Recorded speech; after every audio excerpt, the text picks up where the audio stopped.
Students, welcome back. और हम continue कर रहे हैं अपने लिए मोड। देखिए, पिछली वीडियो में भी मैंने आपको मोड ही एक्सप्लेन किया था। मोड क्या है, मोड का यूज क्या है, कहां कहां हम मोड का इस्तेमाल कर सकते हैं, कहां से मोड आया। पिछली वीडियो में मैंने आपको इंडिविजुअल सीरीज को कंप्लीट किया था और आज हम कंटिन्यू कर रहे हैं अपने यहां डिस्क्रीट सीरीज। भाई देखिए, इंडिविजुअल सीरीज में मोड निकालना थोड़ा इजी होता है, लेकिन डिस्क्रीट सीरीज में हम जैसे ही मोड निकालने आते हैं तो मोड निकालने के लिए हमारे पास दो फार्मूलेज होते हैं, मतलब दो मेथड होते हैं। फार्मूला तो इसमें कोई खास नहीं लगता, वो कंटिन्यूस में लगेगा, लेकिन यहां पर हमारे पास दो मेथड हैं मोड निकालने के लिए। एक है हमारे पास इंस्पेक्शन मेथड और दूसरा है ग्रुपिंग मेथड। अब सामने पॉइंट है कि भाई हम इंस्पेक्शन से निकालें या ग्रुपिंग से निकालें, तो दोनों ही अपने आप में एक महत्वपूर्ण फार्मूले हैं, इंपॉर्टेंट पार्ट हैं। लेकिन सबसे पहले आप समझिए कि कौन से फार्मूले का या कौन से मेथड का आप कहां यूज कर सकते हैं। सबसे पहले मैं यूज करता हूं इंस्पेक्शन मेथड। ये जो इंस्पेक्शन मेथड है ये सबसे इजी होता है, इसमें आपको कोई खास वर्क नहीं करना है। जब खास वर्क नहीं करना है तो बस डायरेक्ट देखकर ही आंसर आ जाएगा, जैसे कि मैंने आपको बताया कि मोड क्या है।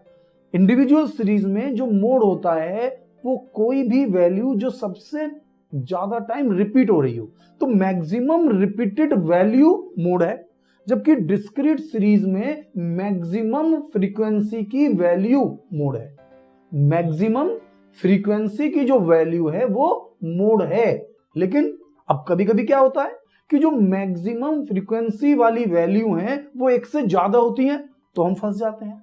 तो जब फ्रीक्वेंसी की वैल्यू, जो सबसे हाईएस्ट फ्रीक्वेंसी की वैल्यू एक ही है, तो उस समय में हमारा इंस्पेक्शन मेथड काम आ जाता है। इंस्पेक्शन मेथड का हम इस्तेमाल कर सकते हैं। दूसरा, जो डेटा हमारे पास है वो सिमेट्रिकल वे में है, यानी कि पहले बढ़ रहा है, फिर टॉप पर है और फिर घट रहा है। यदि इस तरह के सिमेट्रिकल वे में, यानी कि वैल्यूज पहले बढ़ रही हैं, बढ़कर एक मैक्सिमम वैल्यू है और फिर वैल्यू कम हो रही हैं, तभी हम इंस्पेक्शन मेथड का इस्तेमाल करते हैं, वरना हमें करना पड़ेगा ग्रुपिंग मेथड का यूज, है ना। ग्रुपिंग मेथड एक बहुत बड़ा मेथड हो जाएगा। जब मैं आपको ग्रुपिंग मेथड पूरा समझा दूंगा तो मैं आपको एक और मेथड समझाऊंगा जिसके थ्रू आप इंस्पेक्शन से ही क्वेश्चन सॉल्व कर सकते हैं। आपको ग्रुपिंग की तरफ जाने की रिक्वायरमेंट नहीं है। क्वेश्चन में वो स्पेशली कहे आपसे कि ग्रुपिंग मेथड यूज कीजिए, तब तो करना ही पड़ेगा, तब तो कोई गुंजाइश ही नहीं है बेटा। लेकिन यदि क्वेश्चन के अंदर ये मेंशन नहीं है कि ग्रुपिंग से ही करो, तो हम एक और टेस्ट करके क्वेश्चन को इंस्पेक्शन के थ्रू कर सकते हैं। तो मैं यहां आपके लिए दो न्यूमेरिकल लाया हूं। एक न्यूमेरिकल जो इंस्पेक्शन से ही इंस्पेक्शन से सॉल्व हो जाएगा, और एक वो न्यूमेरिकल जो इंस्पेक्शन से सॉल्व नहीं होगा। इंस्पेक्शन की जो शर्तें हैं, जो कंडीशंस हैं, वो फुलफिल नहीं हो रही हैं, तब हम ग्रुपिंग मेथड पर आएंगे और फिर ग्रुपिंग मेथड से क्वेश्चन को सॉल्व करेंगे। और फिर मैं एक टेस्ट बताऊंगा जिसमें चाहें तो आप बिना ग्रुपिंग के भी क्वेश्चन को सॉल्व कर सकते हैं, यानी इंस्पेक्शन मेथड में ही उस टेस्ट को लगाइए और सॉल्व हो जाएगा। तो स्टार्ट कर लेते हैं पहला न्यूमेरिकल जो हमारा इंस्पेक्शन मेथड से ही सॉल्व हो जाएगा, और क्यों हो जाएगा ये भी मैं आपको बताऊंगा। देखते हैं पहला न्यूमेरिकल क्या कह रहा है। इस न्यूमेरिकल में वो मुझसे कह रहा है find out the model income from the following frequency distribution. आपको एक फ्रीक्वेंसी डिस्ट्रीब्यूशन दिया हुआ है और आपको इससे मोड कैलकुलेट करना है, ठीक है। डिस्क्रीट सीरीज है, आपको इसके अंदर डेली इनकम यानी एक्स दिया हुआ है, नंबर ऑफ पर्सन यानी वाई दिया हुआ है, यानी x गिवन है क्वेश्चन में, y गिवन है क्वेश्चन में, ठीक है मेरे बेटा। तो x और y को हमने लिख लिया है और उसके बाद हम इससे कैलकुलेट करेंगे अपना मोड, ठीक है। तो देखिए क्या कह रहा है। डेली इनकम दी हुई है मुझे 10, 15, 20, 25, 30, 35 और 40। मुझे x दिया हुआ है, मुझे f भी दिया हुआ है 20, 32, 40, 65, 48, 28 और 16। खास बात जो है मोड में बहुत इजी है, ज्यादा मेहनत नहीं करनी होती कि मीडियन की तरह से सीएफ लेना। इसमें कोई सीएफ नहीं, कोई कुछ नहीं। आप समझिए कि जो सीएफ का इस्तेमाल होता था वो केवल मीडियन और मीडियम से बेस्ड वैल्यू में ही होगा, वरना सीएफ का इस्तेमाल कहीं नहीं है। यानी मोड निकालना बिल्कुल इजी है, केवल आपको इसमें से मैक्सिमम वैल्यू को सर्च करना है कि सबसे बड़ी वैल्यू कौन सी है। सबसे बड़ी वैल्यू देखिए 20, 32, 40, 65, 48, 28 और 16, जो भी वैल्यूज आपको लिखी हुई है डजंट मैटर कि आपको समझ आ रहा होगा, दिख रही होंगी कि सबसे बड़ी वैल्यू है 65। 65 हमारी सबसे बड़ी वैल्यू है और 65 के जस्ट अपोजिट हमारे पास 25 है जो कि x है। मैंने आपसे हमेशा बताया है कि आंसर हमेशा x में होता है, f में नहीं होता। f के थ्रू हम सर्च करते हैं और जाना होता है हमें x में, क्योंकि वैल्यू x की पूछ रहा है। वो हमसे इनकम पूछेगा, average income, mode income, mode person नहीं पूछ रहा है, मोड इनकम। तो नंबर ऑफ पर्संस के थ्रू हमने मोड ग्रुप को सॉल्व किया और फिर बताई हमारी मोड इनकम। तो मोड इनकम है 25। ये किस मेथड सॉल्व हुआ? इंस्पेक्शन। केवल देखा और सॉल्व हो गया। तो सबसे इजी है नहीं मोड निकालना। मोड निकालना डिस्क्रीट सीरीज में बहुत आसान है यदि वो इंस्पेक्शन से सॉल्व हो जाता है तो। अब कब कब नहीं होगा, कब कब कंफ्यूजन है? जैसे 65 है, एक की बजाय 2 बार आ रहा है तो प्रॉब्लम हो गई कि भाई एक ही वैल्यू तो मैं बता सकता हूं, अगर 65 एक बार और आ गया तो फंस जाएंगे। यानी कि कोई भी संख्या रिपीट ना हो, कोई भी संख्या रिपीट ना हो। और यहां पर आप लगातार देखेंगे कि पहले वैल्यू बढ़ रही हैं, फिर टॉप पर वैल्यू आ गई और फिर उसके बाद सारी वैल्यू घट रही हैं। यानी कि सीरीज एक सिमेट्रिकल वे में है, मॉडरेट सिमेट्रिकल वे है। और मॉडरेट सिमेट्रिकल वे में आप आसानी से मैक्सिमम वैल्यू के सामने वाली वैल्यू को बता सकते हैं। इसको मैं थोड़ा सा आगे एक ग्राफिकल मेथड से भी समझाने की कोशिश करूंगा कि किस तरीके से ग्राफिकल यानी सिमेट्रिकल वे में मोड निकालना कितना इजी होता है। तो ये सिमेट्रिकल वे हो गया हमारे पास, तो इजीली हमारा मोड कैलकुलेट हो गया। लेकिन यदि वैल्यूज ये बढ़ती हुई नहीं होती, एक मैक्सिमम वैल्यू के बाद घटती हुई नहीं होंगी, तो सीरीज में पंगा हो जाएगा। मैक्सिमम जो वैल्यू है वो एक से ज्यादा बार रिपीट हो रही है तो पंगा हो जाएगा। तो फिर हमें ग्रुपिंग पर आना पड़ेगा, ग्रुपिंग के थ्रू फिर उसका सॉल्यूशन होगा। ठीक है। और कई बार तो ऐसा भी होता है मेरे बच्चा कि ग्रुपिंग से भी सॉल्व नहीं होता। देखिए इंस्पेक्शन से तो हम कर ही नहीं पाएंगे उसको, फिर हमने ग्रुपिंग लगाया, ग्रुपिंग से भी सॉल्व नहीं हुआ, फिर हमें वापस जिस टेस्ट के लिए मैं कह रहा था उस टेस्ट का हमें सहारा लेना पड़ सकता है। तो हम फिलहाल एक न्यूमेरिकल आपको ऐसा ले रहे हैं जो कि हम ग्रुपिंग से कराएं। मैंने मैक्सिमम लेंथ का एक क्वेश्चन लिया है जिसके थ्रू हम ग्रुपिंग मेथड को बहुत ही अच्छे तरीके से समझें। क्यों ये किसी और मेथड से सॉल्व नहीं होगा ये भी बताऊंगा, और किस तरीके से ये हमारा एक टेस्ट है डेंसिटी टेस्ट, उसके थ्रू सॉल्व हो जाएगा वो भी बताऊंगा 2 मिनट में। तो स्टार्ट कर लेते हैं न्यूमेरिकल और फिर कुछ बातें इस पर डिस्कस करते हैं। क्या कह रहा है इस न्यूमेरिकल में वो देखिए आप फटाफट। क्वेश्चन में वो कह रहा है डिटरमाइन द मोडल वैल्यू, यानी मोड निकालिए from the following frequency distribution. ये जो आपको फ्रीक्वेंसी डिस्ट्रीब्यूशन दिया हुआ है, ये जो आपको फ्रीक्वेंसी डिस्ट्रीब्यूशन दिया हुआ है, इससे आप मोड निकालिए। लेकिन आप ध्यान देना कि जो मोड, जो वैल्यू दे रखी है फ्रीक्वेंसी की, थोड़ी डिस्टर्बिंग दे रखी है। जैसे साइज दिया हुआ है 4, 5, 6, 7, 8, 9, तो ये पहले ग्रुप में, फिर 10 अगले राउंड में दे रखा है और फिर 14 के बाद 15 अगले राउंड में दे रखा है। तो उसको आपको एक ही सीक्वेंस में लिखना है। देखिए कैसे लिखना है आप समझिए। कहां से शुरू होता? 4, 5, 6, 7, 8, 9, फिर 10 उसके तुरंत बाद, 10, 11, 12, 13, 14, फिर 15 उसके तुरंत बाद, 15, 16, 17, 18, 19। ये देखिए आपको समझ में आ रहा है नहीं आ रहा? ये वैल्यू लिखने में प्रॉब्लम है। अब ऐसा तो देखने में 3 क्वेश्चन हो जाएंगे, कौन सॉल्व करेगा? एक क्वेश्चन है मेरे बेटा। साइज दिया हुआ है, पहले 4, 5, 6, 7, 8, 9 और फिर 10 से 10, 11, 12, 13, 14, फिर 15, 16, 17, 18, 19। फिर इनकी फ्रीक्वेंसी इनके सामने दी हुई है, उन फ्रीक्वेंसीज को पहले लिखिए। देखिए 4 के सामने 40, 4 के सामने 40, फिर 5 के सामने 48, 6 के सामने 52, 7 के सामने 57, 8 के सामने 60, 9 के सामने 63, फिर दूसरे पार्ट में दिया हुआ है 10, 10 के सामने 57, 11 के सामने 55, 12 के सामने 50, 13 के सामने 52, 14 के सामने 41 और फिर 15 वाले ग्रुप से दिया हुआ है 57, 63, 52, 48 और 40। इस तरीके से आपको 4 से लेकर कंटिन्यू 19 तक वैल्यू दी हुई हैं और इसके थ्रू आपको सॉल्व करना है मोड। तो मुझे साइज दिया हुआ है, मुझे फ्रीक्वेंसी दी हुई है। क्वेश्चन ये है मेरे पास, सबसे पहले हम हमेशा कोशिश करेंगे इंस्पेक्शन मेथड से सॉल्व करने की, क्योंकि वो सबसे आसान है, 1 मिनट में हमारा सॉल्यूशन आ जाएगा। देखिए शर्त क्या थी कि वैल्यूज मॉडरेटली बढ़ रही हों और फिर एक टॉप वैल्यू आए, उसके बाद घट रही हो। देखिए 40, 48, 52, 57, 58 मॉडरेटली बढ़ रही हैं, बढ़ गई, और उसके बाद कम होने लगी 57, 55, 50, लेकिन फिर फंस गया। 55 के बाद फिर 52 आ गया। नहीं, बढ़नी नहीं चाहिए, कम होनी चाहिए। 55, 50 फिर और कम होनी चाहिए थी, फिर बढ़ गई, फेल हो गया। हम इसमें मोड को निकालेंगे तो फंस जाएंगे इंस्पेक्शन से, लेकिन फिर आगे बढ़े हम, फिर 63 एक बार और रिपीट हो गया, यानी कि पूरी कहानी फिर बदल रहा है कि 63 2 बार रिपीट भी हो रहा है, वैल्यू भी मॉडुलेटरी नहीं है, डिस्ट्रीब्यूटेड। तो ऐसी सिचुएशन में हम जर्नली ग्रुपिंग मेथड का इस्तेमाल करते हैं।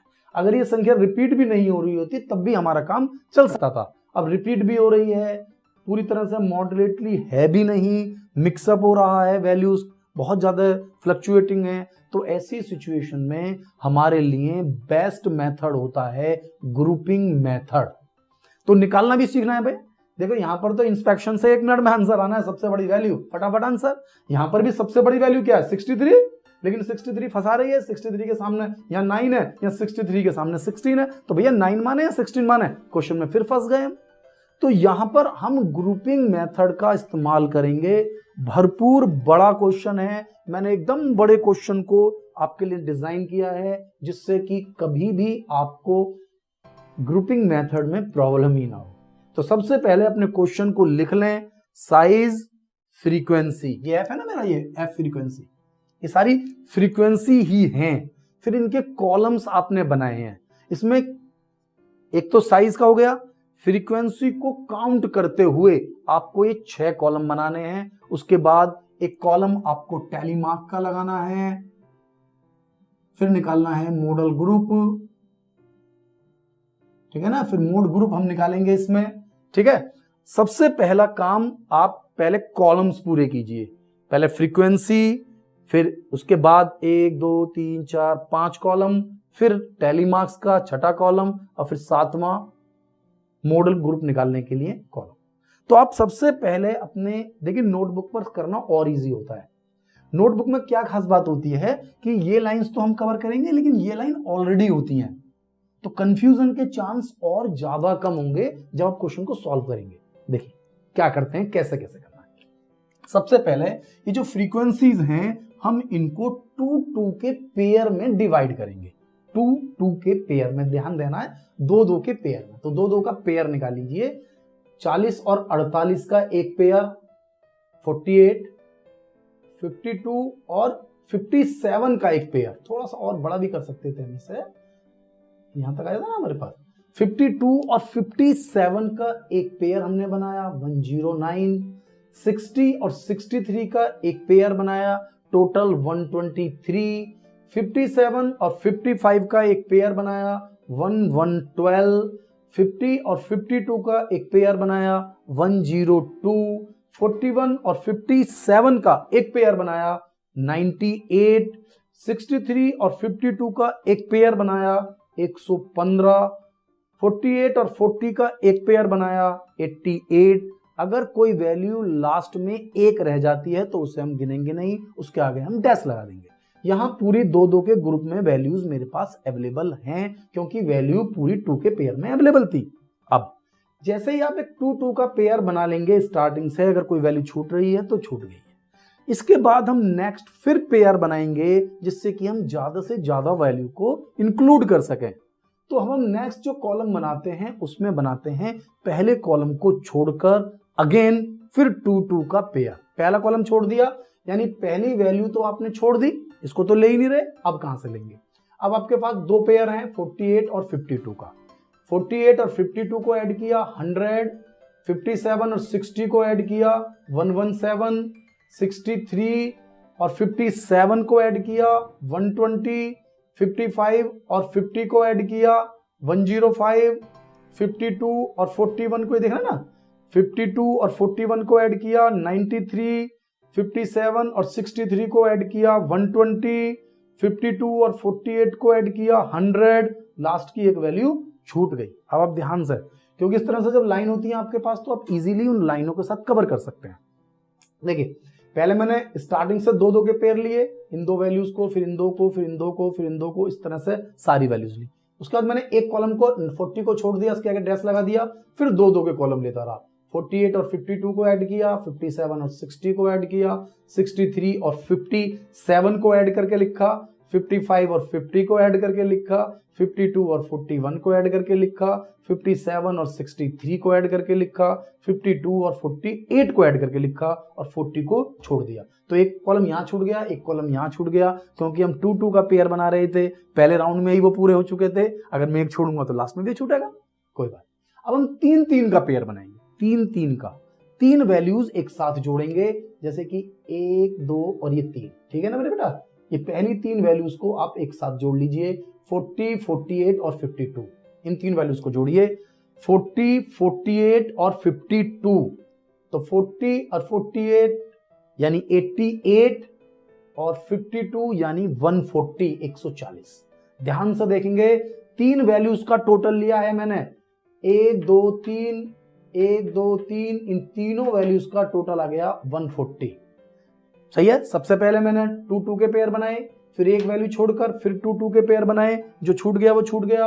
अब 3 के पेयर बना रहा हूं, 1 2 3, तीनों का टोटल लिया 140, 1 2 3, इन तीनों का टोटल लिया 180, फिर 1 2 3, इन तीनों का टोटल लिया 162, फिर 1 2 3, इन तीनों का टोटल लिया 150, फिर 1 2 3, तीनों का टोटल लिया 163, लास्ट की वैल्यू छूट गई। आराम से करें, आराम से। स्टार्टिंग के पहले क्वेश्चन को करने में प्रॉब्लम होती ही है, फिर मैंने एक बहुत बड़ा क्वेश्चन लिया है, आसानी से समझ पाए। यानी कि पहले क्लास साइज, फिर एफ लिखने के बाद जब परफेक्ट एफ लिख गया तो 2 के कॉलम्स बनाकर उनका टोटल करके लिख दिया, फिर एक कॉलम छोड़कर फिर 2 का कॉलम बनाया, फिर 3 के कॉलम बनाए, फिर एक छोड़कर 3 के कॉलम बनाए। यानी कि पहली वाली वैल्यू को छोड़ दिया है, यहां से 3 के कॉलम, यानी 48, 52 और 57, इन तीनों को ऐड किया, इसके सामने 60, 63 और 57, इन तीनों वैल्यू को ऐड किया, यहां लिख दिया 180, 55, 50 और 52, इन 3 वैल्यू का टोटल लिया 157।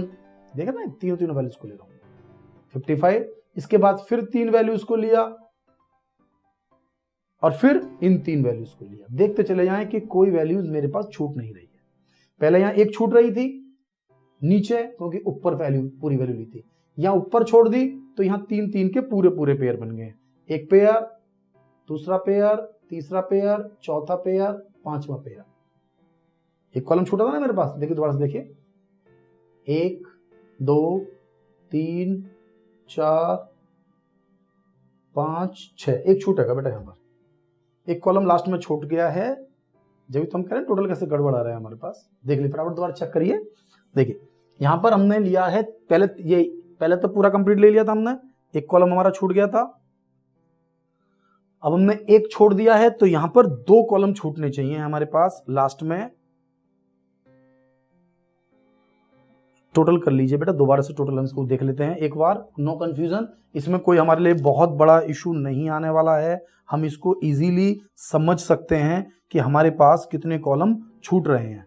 तो 5th में हमारे पास कोई कॉलम नहीं छूट रहा, नेक्स्ट में 2 कॉलम छूट रहे हैं बेटा, इसमें 2 कॉलम छूट रहे हैं, ऊपर इसमें 1 और 2 कॉलम कवर हो गए हैं। यहां देख लीजिए एक कॉलम बच जाता है तो मेरे पास, टोटल कर लीजिए, दोबारा से टोटल कर लेते हैं। देखिए पहले इसमें हमने एक कॉलम छोड़ दिया, एक कॉलम छोड़ते ही 3 वैल्यूज, 1 2 3, इन तीनों का टोटल लिया 157, इन तीनों का टोटल लिया 180, फिर इन तीनों का टोटल लिया 157, है ना, इन तीनों का टोटल लिया तो 161, हाँ बिल्कुल, इन तीनों का टोटल लिया तो 140, पूरी वैल्यूज आ रही है, पता नहीं कैसे मिस हो गया था माइंड में।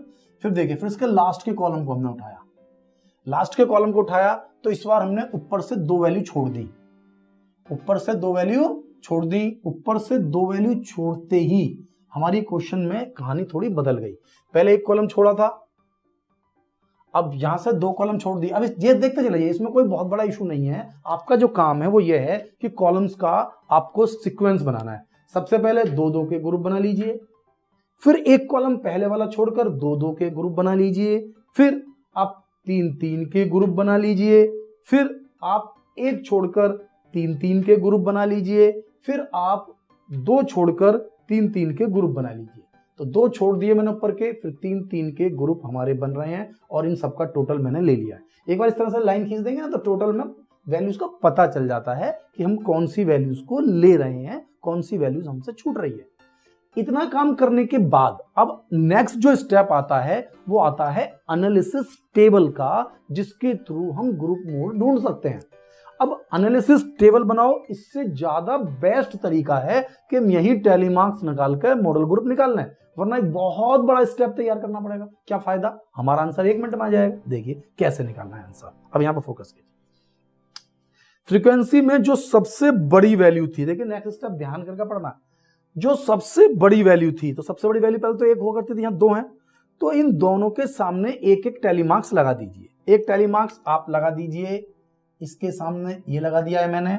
एक टैली मार्क्स यहां इसके सामने मैंने ये लगा दिया है, मैच कर गया। एक एक टैली मार्क्स लगा दिया गया है, ये वाला टैली मार्क्स फर्स्ट और ये वाला टैली मार्क्स फर्स्ट।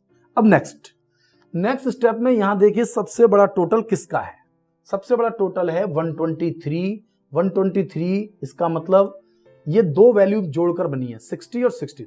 तो एक टिक मार्क यहां लगाऊंगा, एक मार्क यहां लगाऊंगा, यानी कि 8 और 9 के सामने एक एक मार्क्स में लगाऊंगा। तो एक मैं यहां लगाऊंगा, एक मैं यहां लगाऊंगा, और इस तरीके से ये लगा चलेगा ना भाई। यहां मैं कॉलम से बना चले जा रहा हूं, 1 2 3 कॉलम थे ना, तो एक मैंने लगा दिया इसमें, देख सकते हैं भाई। 63 एक एक था, मैंने दोनों के आगे एक एक लगा दिया।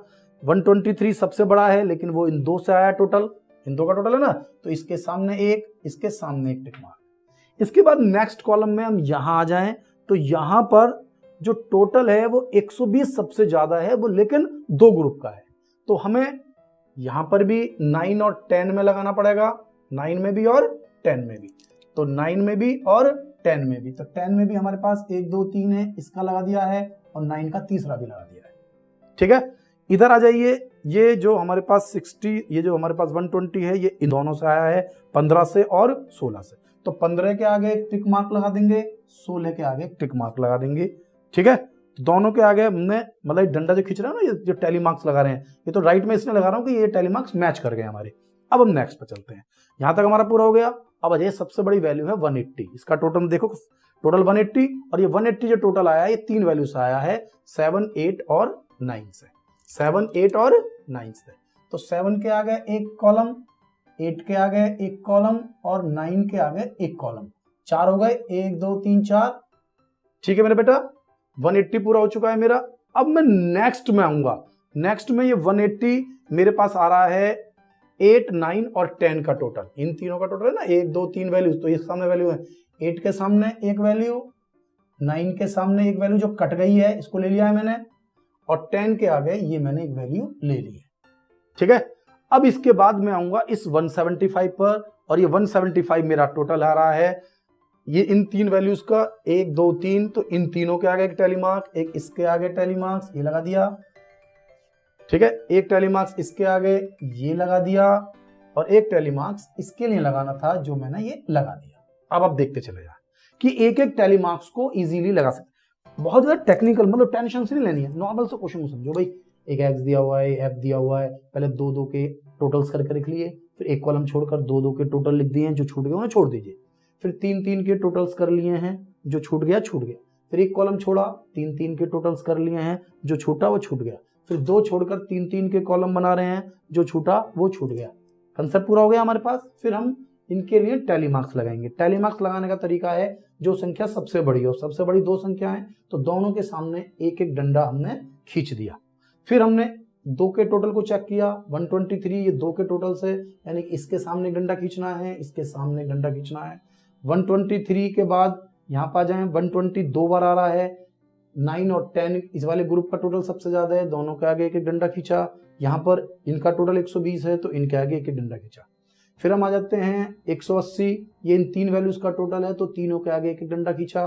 फिर 180, ये इन तीनों का टोटल है तो इन तीनों के आगे एक एक डंडा खींचा। ये 175, ये इन तीनों के आगे एक डंडा खींचा। जो वैल्यू बड़ी है, यानी कि जो सबसे बड़ी वैल्यू है वो किस चीज से बनी है, ये 175 तीन वैल्यू से बनी है, तो उन तीन वैल्यू के सामने एक एक डंडा मुझे खींचना है। अब देखना है कि सबसे ज्यादा जो टैली मार्क्स हैं वो किसके साथ लगे। इसमें एक टैली मार्क्स है, इसमें तीन थे, इसमें चार तो ऐसे लगाए गए थे, पांचवें को ऐसे लगाया और छठा ही लिख दिया। इसमें 6 टैली मार्क्स हैं, इसमें 3 हैं, इसमें 1 है, इसमें 1 है, इसमें 2 है। यानी कि नीचे वाला जो 63 है ये मोड ग्रुप नहीं है, ये मोड ग्रुप नहीं है, क्योंकि इसके साथ जो टैली मार्क्स हैं वो केवल 2 हैं और इसके साथ जो टैली मार्क्स हैं वो 6 हैं। कितने टैली मार्क्स हैं? 6। तो जो हमारा मोड ग्रुप हुआ वो ये वाला ग्रुप हुआ, ये वाला 63 है, तो इस 63 के सामने जो 9 है वो है हमारा मोड। ये आप समझ लीजिए कि मोड क्या है, मोड हमारा हो गया 9। अब एक तो ये ग्रुपिंग से किया मैंने पूरे क्वेश्चन को सॉल्व, ग्रुपिंग से करना पड़ेगा क्योंकि बहुत टेक्निकल तरीके से दिया हुआ है।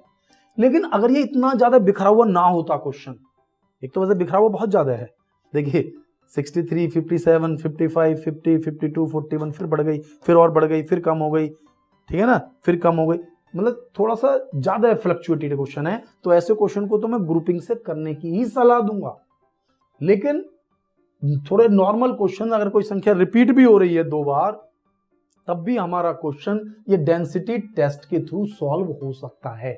जैसे हमने सबसे बड़ी वैल्यू 63 को माना था, तो 63 हमारे पास हो जाता है F1 यानी सबसे बड़ी, इससे ऊपर की वैल्यू F0 और नीचे की वैल्यू F2।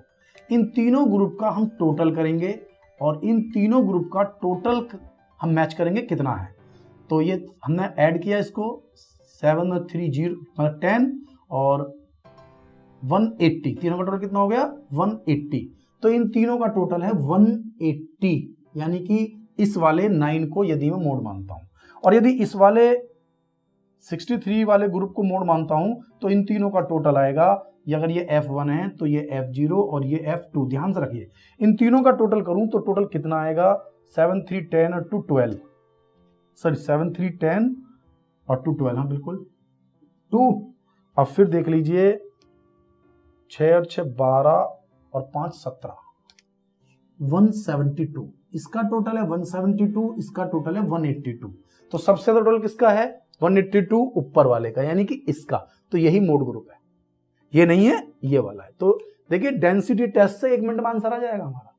तो जब भी हम पर टाइम नहीं है, यदि हम लगता है कि बहुत लेंदी सिस्टम है, हम एग्जाम को सॉल्व कर रहे हैं, हमें बहुत लेंदी जाना पड़ेगा, तो हम डेंसिटी टेस्ट के थ्रू भी क्वेश्चन सॉल्व कर सकते हैं। जो सबसे बड़ी वैल्यू है उसको मोड ग्रुप मानूंगा, उससे ऊपर F0 और नीचे F2 टोटल कर लेंगे। तो इस तरीके से मैं आपको और भी कई न्यूमेरिकल समझाऊंगा जिसमें हम डेंसिटी टेस्ट का यूज करते रहेंगे। जनरली डेंसिटी टेस्ट से आंसर आ ही जाता है, नॉर्मली क्वेश्चन गलत नहीं होता। और कई बार तो हम इससे सॉल्व कर रहे हैं, इसके बावजूद भी क्वेश्चन गलत हो जाता है, यानी यहां भी 6 टाइम आ जाता लिखा हुआ और यहां भी 6 ही लिखा हुआ आ जाता सपोज करो, तब क्या करते, तो फिर हमें वापस डेंसिटी टेस्ट पर ही जाना पड़ता। तो इस तरीके से हम डिस्क्रीट सीरीज में मोड को कैलकुलेट कर सकते हैं इंस्पेक्शन मेथड से और ग्रुपिंग मेथड से। अपनी नेक्स्ट वीडियो में मैं आपके लिए कंटिन्यूस सीरीज लाऊंगा और उसमें भी मैं आपको दोनों मेथड कराऊंगा, इंस्पेक्शन मेथड और ग्रुपिंग मेथड। और इसके अलावा उसमें एक और कुछ टेक्निकल चीजें होती हैं, उनको भी हम डिस्कस करेंगे। तो मिलता हूं आपसे नेक्स्ट वीडियो में। Thank you.